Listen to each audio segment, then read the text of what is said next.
Hello and welcome back, Kingdom citizens. Today I want to discuss with you the infinite banking concept and syndication, how we can use our high cash value life insurance policies, whether you're using a whole life policy or an IUL, anything that has cash value that you've been able to build up over the years, how we can potentially use that to borrow against and syndicate in a particular environment where we can produce tax-free cash flow to help you build tax-free wealth, build that legacy, right? And if there's interest, building a ministry of finance, building a ministry that helps others achieve their financial goals, helps people find their purpose in life, discover what it is that they want to do. Many different opportunities when we're working in a ministry-like structure. So with that being said, I'd love to direct our attention to the board. So before I give you the breakdown, like I always say in all my videos, gotta know your numbers. Know where you stand financially, know your four major numbers. How much are you bringing in per month? Conservative.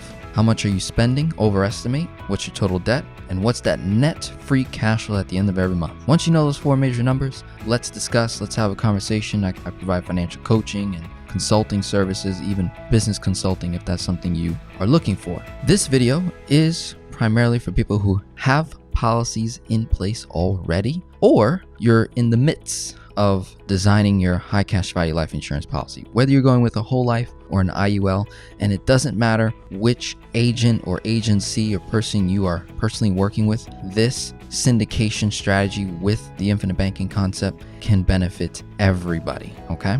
So let's dive right into it. I'm going to use an example of somebody that has a high cash value life insurance policy with, say, $200,000 in cash value, and they are looking for cash flowing opportunities in the marketplace.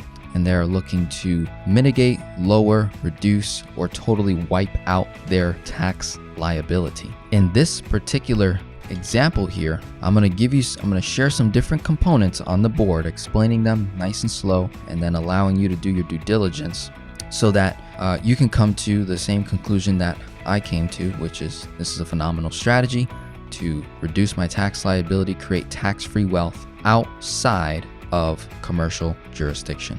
So as you know, this is a video I'm creating in June of 2022. I reside in the United States of America in South Florida. And if you are a resident United States citizen, we all operate in commercial jurisdiction right here. Okay. We all operate under UCC code, right? Uniform Commercial Code. And that dictates who pays what when it comes to investing, income, taxes, entities, etc., etc. All right. Well, there's another jurisdiction that exists in the world, and that is called ecclesiastical sovereign jurisdiction, ecclesiastical sovereign state. This particular opportunity that I'm sharing with you is one where you can operate in both jurisdictions, have the benefits of both jurisdictions, both safeties of both jurisdictions, but not have to pay taxes on the cash flow production that your assets produce, okay? There's ways to do this in commercial jurisdiction and in ecclesiastical jurisdiction. So some of the components here that you're probably gonna wanna look up is ecclesiastical jurisdiction, ecclesiastical sovereign state.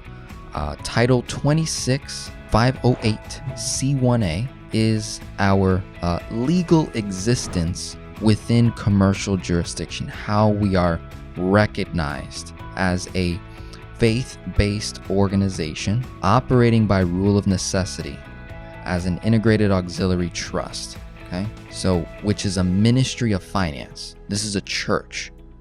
And this particular church is offering the opportunity for anyone that participates in the church to syndicate their cash flows, their currency dollars in commercial jurisdiction and move that over into ecclesiastical.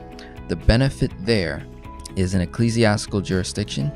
It's a jurisdiction that is mandatorily tax accepted. It's a non-taxable jurisdiction. We literally do not have to file taxes nor report anything to the UCC, the IRS.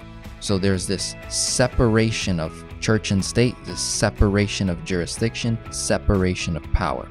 We are able to govern what we do together over here, which is, in this case, we're syndicating our cash flows to co-vest, not invest. Very, very key.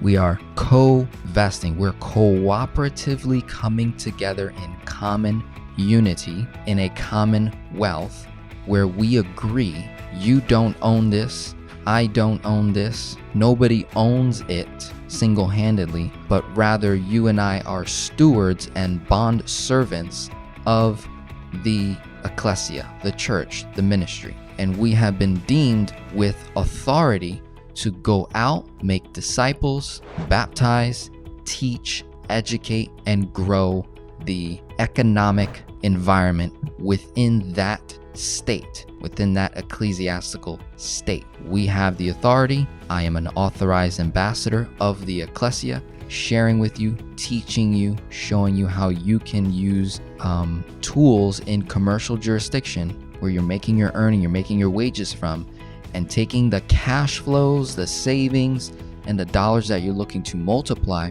and we can put that into a tax accepted environment where if I can remove your number one expense, which is taxes, the amount of cash flow production, net return of liberty, not return on investment, because we're not investing, we're co-vesting.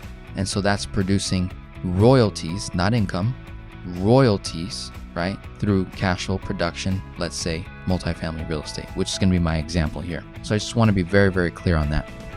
So in this example, it just shows somebody taking 10% of the amount of money they have in cash value. Their borrowing costs in 2022 with most life insurance policies probably going to be anywhere from 3 to 5%, right? And this is simple interest. And so they're going to co-vest their 20 grand. They're going to move that into ecclesiastical jurisdiction, right?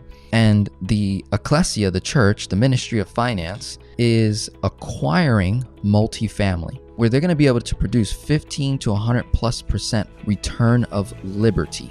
The reason why we're able to do that is because of our tax accepted status. So we do not have that cost. In addition, we're able to use the multifamily property multi-purpose. We can be collecting rent. In addition, we can throw a couple of small businesses on the property itself to increase the ROL, the return of liberty, back to the participating procurement members of the ecclesia, right? So there's a process in terms of how someone can get involved and participate in the ministry. And it's very similar to becoming an accredited investor in commercial jurisdiction, right? To become an accredited investor in commercial jurisdiction, one must be producing $250,000 a year in income for 2 years consecutively, right? And you have to provide the tax returns to prove it, or have over $1 million in net worth, if I'm not mistaken. I think those numbers are still accurate as I'm recording this video. So there's a qualification process there, right?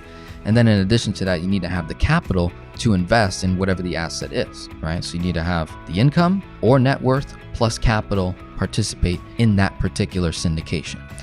Whereas in the ministry, because of the strategies and the purpose our ministry has, right? And what we're looking to solve for is we're trying to make it accessible for Main Street, everybody, to be able to participate in this ministry and produce cash flow returns of liberty back to their own households so that they can achieve financial freedom, financial independence in both jurisdictions. So let's talk about what those qualifications are, right? Number one is you must go to the iCovest Academy. That is the name of our ministry, iCovest. It's a ministry of finance operating as an ecclesiastical sovereign state. Title 508 C1A is legal existence in commercial jurisdiction, and we have our own existence regardless of commercial jurisdiction. But we're operating in both, right? We're operating in the world, but we're not of it, right? Because we're of another jurisdiction, we have another authority that we report to, right? And because of that, we have this mandatorily tax accepted status recognized internationally all the way up to the United States Charter of the Hague Convention, right? They mandatorily put that tax accepted status on us in the ministry for as long as we're compliant and we operate according to how they lay it out, how the IRS lays it out. There's 14 requirements, and we meet all of those. All right. And if you have any questions, you want to email me, I can send you those qualifications that allows us to do what we do in this manner. Right. So one of the first steps is coming to a CPO, right, which is a cooperative procurement opportunity. Doesn't cost you any money. It's a Zoom meeting, either a Zoom or in person, right? And let's say I did it, or one of the strategic philanthropists, community leaders, or ambassadors within our ministry can present that to you. 30, 45 minutes or so, maybe 15, 20 minutes of Q&A. Very super transparent, honest, open. We're not selling you anything. We're not encouraging you to buy anything. We're not telling you to invest in anything. We're simply just showing you an opportunity, right? So there's no pressure. After that cooperative procurement opportunity is over, should you decide you want to move forward, the next step is joining the ICOVES Academy. We have to qualify you, right? So the ICOVES Academy is an honorable rewards protocol where we show you how we operate, our unique jurisdiction, where we derive our laws from, how we operate, so that you fully comprehend what we are doing here, so there's no confusion. In addition to that, once you've gone through the academy, you have to pass with flying colors. You have to pass 100%. I think it's 90 or 90% or 100%. So you have to pass with flying colors. You have to really, really comprehend what we're doing here. Once you do that, then you agree to the RRSC terms, the relationship and royalty sharing covenant terms that we have. This ensures that our assets are protected, our ecclesiastical state is impenetrable when everybody in the community fully comprehends what is going on. Nobody was coerced, nobody was sold, nobody was manipulated, nobody was deceived, right? Super, very important. Importante, okay? Important.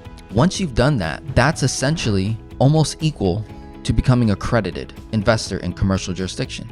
So you are becoming authorized in the Ministry of Finance as an ambassador, as a community leader, strategic philanthropist, an elder, an overseer, an intercessor. There's a lot of different terms, right? But essentially, you're just being an authorized participating procurement member.